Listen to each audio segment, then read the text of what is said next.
Honetan entzutea Euskadi Buru Batzarreko buruari esaten duenean, aste honetan Alderdi Sozialistarekin eta Alderdi Popularrarekin sinatutako ituna dela eta adostasunaren kultura berri bat zabaltzen dela Euskal Autonomia Erkidegoan.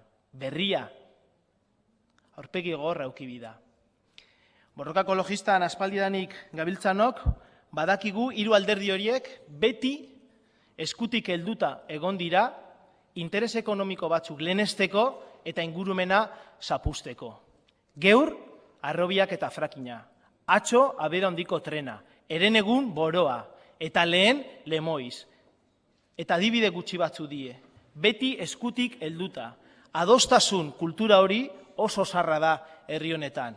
Zuek, eredu berdina defendatzen duzue, eta eskutik helduta joateko ez duzue inungo arazorik interes ekonomiko batzuk defenditzeko eta ingurumena suntsitzeko eta kasua baldin bada ere pertsonan osasuna arriskuan jartzeko.